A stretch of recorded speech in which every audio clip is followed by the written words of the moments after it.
Okay, what is up, guys? So today what we're going to do is we're going to talk about speed farming for these mini Seiras. I can tell there's a lot of stress in the community right now trying to obtain these Seiras, and what I'm going to do is I'm going to create at least one more video in addition to this one in order to kind of highlight the Seiras. So I will put all these videos in a playlist, and there should be like some sort of I or info button at the top of this commentary right now. And you can find that playlist if you want to see all the videos that I've created for Seira. And so just to get into this video, we are going to talk about speed farming and some strategies for new players to speed farm for their mini Seira. So just just as a word of warning, there are no guarantees in MSL to get a monster drop. All you can do is farm as quickly as possible, and that will increase your chances of a drop. But these types of events, exotic capture events, are meant to be an energy sink, they're meant to be an astrogen sink, and they're meant to be a time sink. But these are really great monsters, and if you have the time, energy, and astrogen, they are worth it. If you can farm at least B8, then you can make gold back, and you can turn those into astrogens at some point. But these are time, energy, and astrogen sink events. But to get into the meat of this video, so there are kind of, there are at least 3 skills in the game that are built to help people speed through runs, and that's and those are going to be the morale boost skill. They're going to be the SP siphon skill, and then there's also the skills that I believe only the Jin and I think the Firevalk have. And well, so the Jin, it's still morale boost, but it's just more of a morale boost.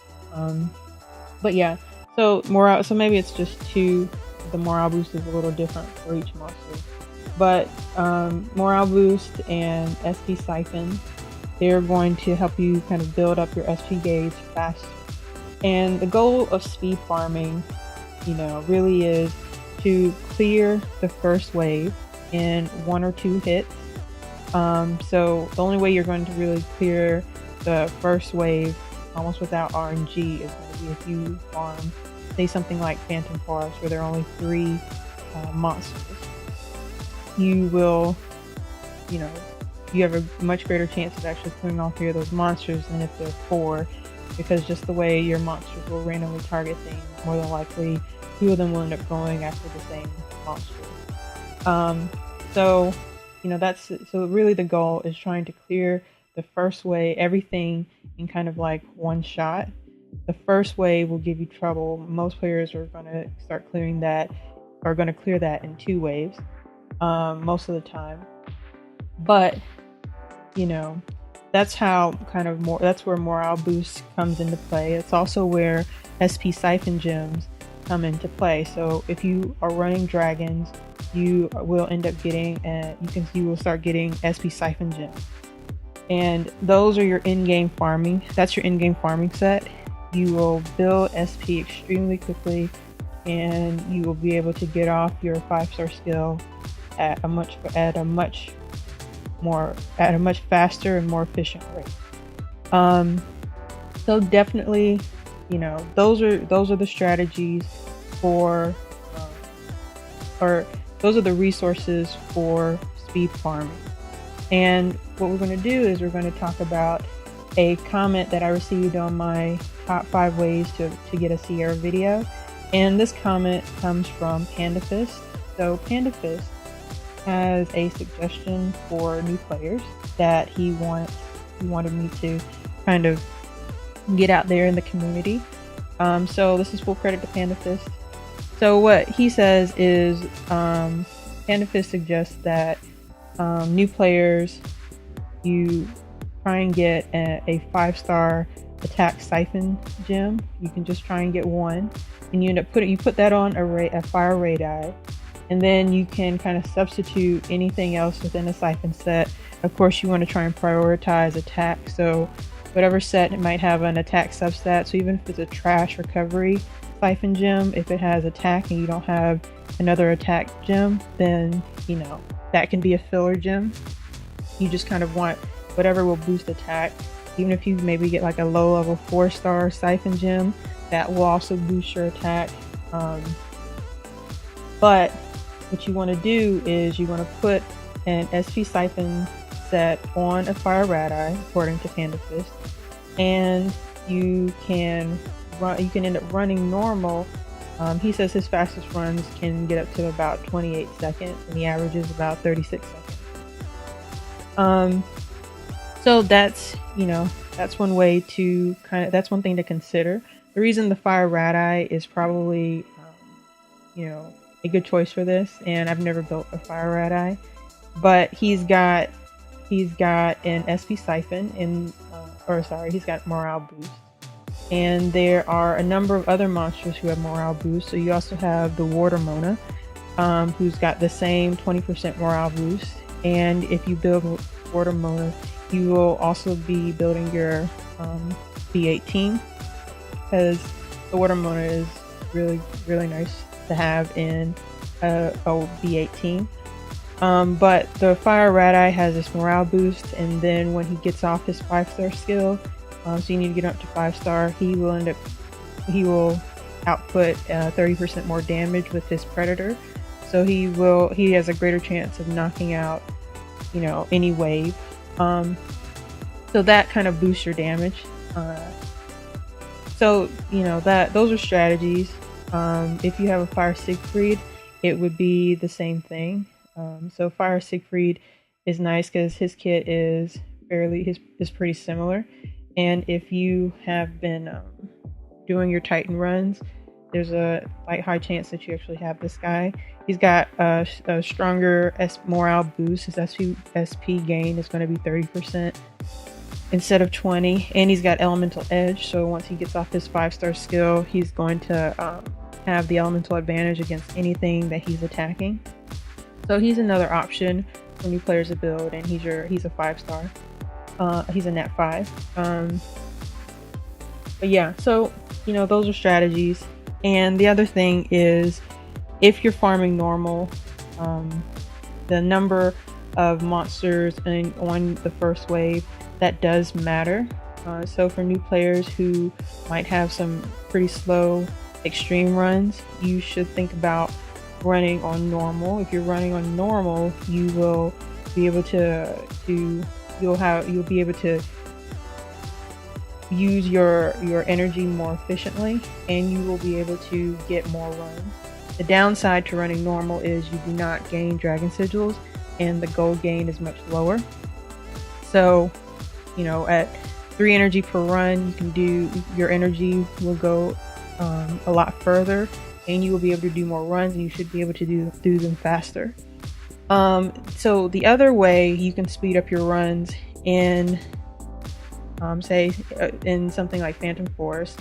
So I was mentioning Phantom Forest, you start off with 3 monsters on normal, so you have a greater chance of killing everything in the first wave and just going straight to the second wave. And if you've got your SP boost, you will clear everything in the second wave, and you can kind of clear everything very quickly. But the other way to do that, what you can do is you can end up putting a 1 fire and 1 wood monster in your team. So if you have at least 1 fire and 1 wood monster, and you can think of maybe doing more than that, but it really generally works with 1 fire and 1 wood, is that they will always target the opposite element, and that's all that pops up on Phantom Forest. So that you will always at least hit 1 fire and 1 wood, and there's a chance that you will end up, someone else will hit the third monster that's on that wave. And that actually also works on extreme mode for Phantom Forest as well. So what it does is, if you're, say, on extreme mode on Phantom Forest and you're using something like a Fire Leo and maybe a Wood Banshee, then they will clear out a wood and a water slime always, as long as your attack should be, you know, enough to clear it, to kill them, to one-shot them. And that way you will only have 2 monsters left on the second wave. So on extreme mode, you don't have the same efficiency of there only being 3 monsters there. There are always going to be 4 when you're farming Phantom Forest on extreme. But if you have the opposite, 2 of the opposite elements, you know, they will definitely clear 2 monsters, leaving only 2 monsters on the second wave within the first on the first kind of set of 3. So yeah, so that, I mean, that's one strategy. You can use opposite elements as long as they can one-shot the monster, and you want to use your morale boost, your SP boost. And so I kind of forgot, but when you get to the second wave after you clear the first 2, what ends up happening is you've got a much greater chance of clearing out those 2 and moving on to the next round pretty quickly, versus if, say, you use nothing but fire monsters and maybe only 1 wood slime pops up, then all of your monsters, you focus on that 1 wood slime, and you've got 3 water slimes waiting, you know, to be attacked. And there's a strong chance that your monsters will randomly attack all 3 of those water monsters, and there's a strong chance that you will have 1 extra left over, and you will end up having to go into a 3rd round on the first stage. That slows down your runs. So that's one way to do it. And yeah, so like I was saying, you know, those are strategies to kind of clear at least 2 monsters on extreme on Phantom Forest specifically, but it should work on other things. You just have to be able to one-shot your monsters.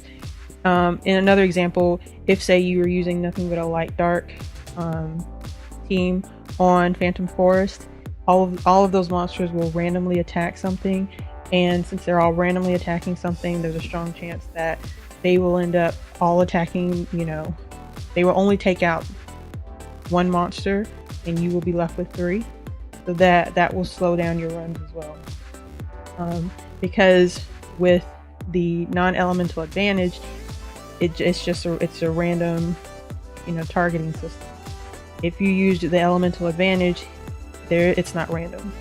So those are things to think about when you are trying to farm. But yeah, so guys, the way I used to do it before I had siphon sets was I used my light jack and my dark Mona to farm Star Sanctuary, and they would always clear out, you know, at least 1 light and 1 dark monster, and they would get their SP siphons, or they would morale boost, and be able to kind of clear the next 2 waves pretty quickly. And I tried to kind of